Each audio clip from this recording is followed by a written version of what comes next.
इस देश में दिन रात टीवी अखबार के जरिए अंधविश्वास फैलाया जाता है। इस देश में लोग मिट्टी से कैंसर ठीक कर रहे हैं। एक बाबा जो भविष्य पढ़ता है, बीमारी ठीक कर देता है चिट्ठी लिखकर, उसको मीडिया महिमा मंडित करती है। कोई बच्चे पैदा करवाता है, कोई बेटा पैदा करवा देता है, कोई मतलब क्या क्या नहीं करता है।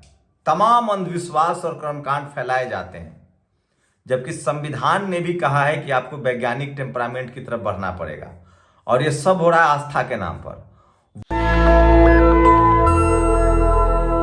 वहीं एक एससी समाज का सांसद कह देता है कि अगर आप मस्जिद के नीचे मंदिर खोजोगे तो हम मंदिर के नीचे बुद्ध विहार और बौद्ध मठ खोजेंगे। तो ये मीडिया को विवादित बयान लगता है। करनी सेना के नाम पर तलवारें लहराई जाती है, और जब वही सांसद कहता है कि अगर करनी सेना में इतना ही ताकत है तो चाइना ने जो घुसपैठ किया है जाके उसको जवाब दें, उसको विवादित मान लिया जाता है। इसी देश के लोग, इस देश, देखिए सिटीजन अमेंडमेंट एक्ट, इस देश की नागरिकता पर बात तय हो चुकी है। जो भी आजादी के बाद इस देश में है वो भारत का नागरिक है। लेकिन इसी देश में भारत के मुसलमानों को लगातार विदेशी कहा जा रहा है, मुगल का डीएनए कहा जा रहा है। तब दिक्कत नहीं है। इसी देश में आतंकवादियों को, मुसलमानों को आतंकी कहा दिया जाता है बिना किसी सबूत के। इसी देश के आदिवासियों को नक्सलवादी कह देता है बिना किसी सबूत के, अर्बन नक्सल। इसी देश में दलित पिछड़ों को उग्रवादी और आरक्षणखोर कहा जाता है, जो संवैधानिक प्रावधान है, तब कोई विवादित नहीं है। लेकिन इसी देश का एक दलित सांसद डीएनए पर सवाल उठा दे तो उसको विवादित कहा जाता है। माफ कीजिएगा, पानी बहुत बह चुका है।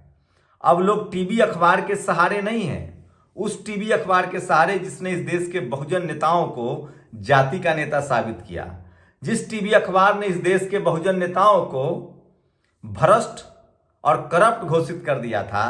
अब इस देश के बहुजन समाज के नेता बोलने लगे। अब इस देश के बहुजन समाज के नेता दलित, पिछड़े, आदिवासी, किसान, अल्पसंख्यक के मामले पर खुलकर बोलने लगे हैं। और सबसे बड़ी बात, सोशल मीडिया पर लोग लिख रहे हैं, पढ़ रहे हैं, बोल रहे हैं। अब टीवी की कोई चिंता नहीं कर रहा है। और मैं फिर कह रहा हूं, जिस नेता को टीवी अखबार विवादित कहेगा वो और ज्यादा वोटों से जीतेगा, और उसके साथ समाज और जुड़ रहा है। चाहे वो बिहार के पूर्व शिक्षा मंत्री चंद्रशेखर हो, चाहे चंद्रशेखर आजाद हो, चाहे अब रामजी लाल सुमन हो।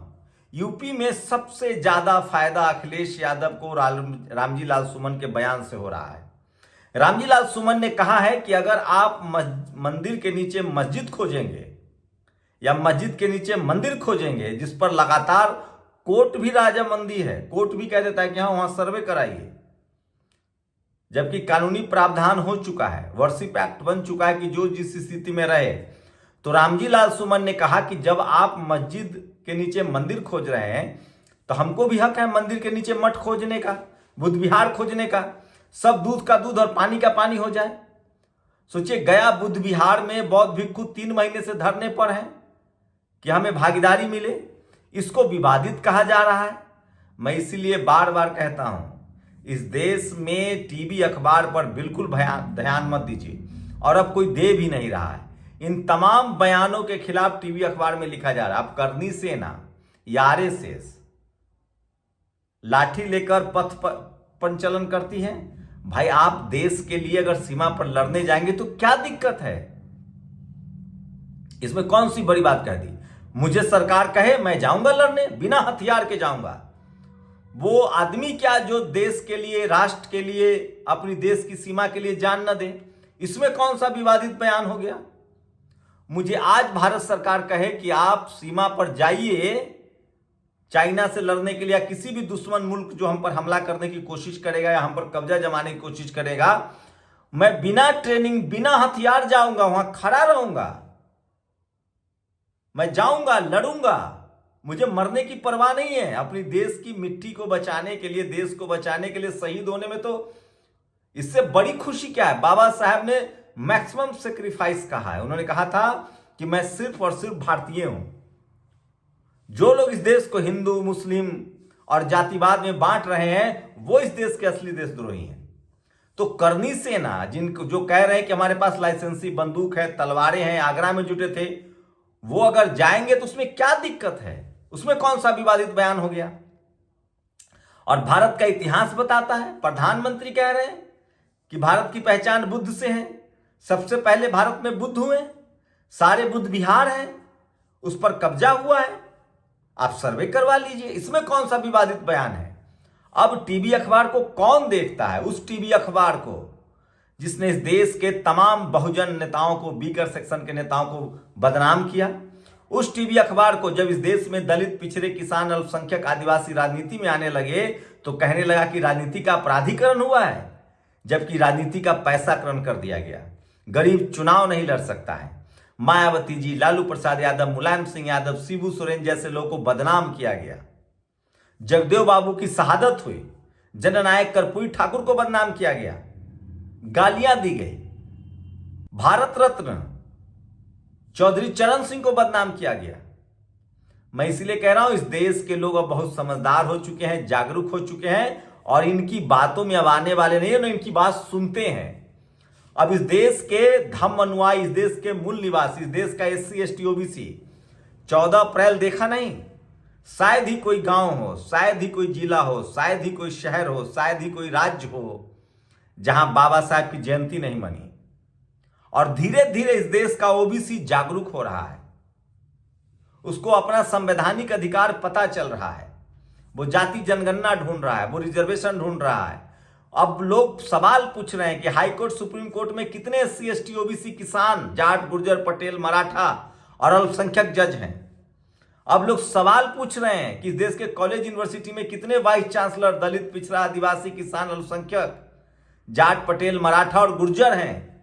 इस देश के थानों में कितने दरोगा हैं, SP कितने हैं, DM कितने हैं।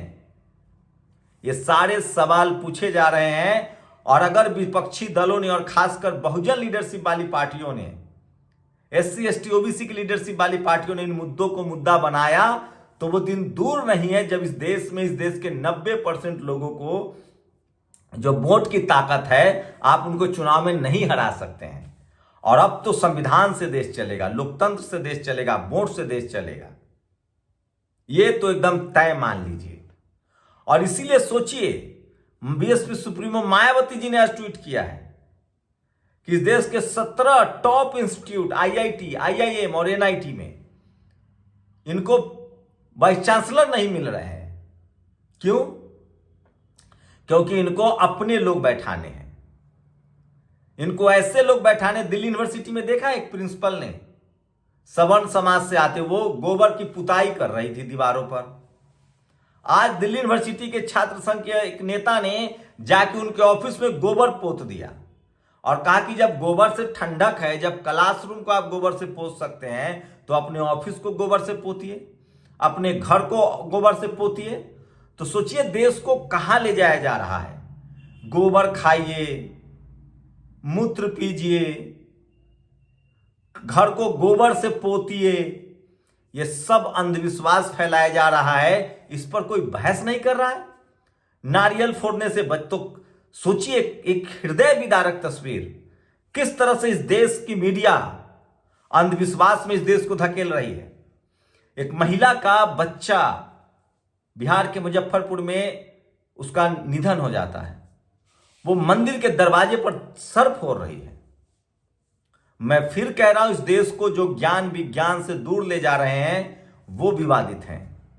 आज चाइना आगे बढ़ रहा है, आज दुनिया में ज्ञान विज्ञान का वर्चस्व है। और धम्म क्या है, बुद्ध क्या थे, वो ज्ञान विज्ञान के प्रतीक थे। जब बुद्धमय भारत था तो तक्षशिला, नालंदा, विक्रमशिला जैसी यूनिवर्सिटियां थी। जो लोग इस देश को धार्मिक अंधविश्वास में धकेल रहे हैं, धार्मिक कर्मकांड में धकेल रहे हैं, आस्था और अंधविश्वास के अंतर को समझिए। जानबूझकर वोट के लिए लोगों को, बहुसंख्यक आबादी को स्कूल कॉलेज से दूर किया जा रहा है ताकि वो लाचार, बेबस और गरीब रहें, और उनको अंधविश्वास और कर्मकांड में धकेला जा रहा है।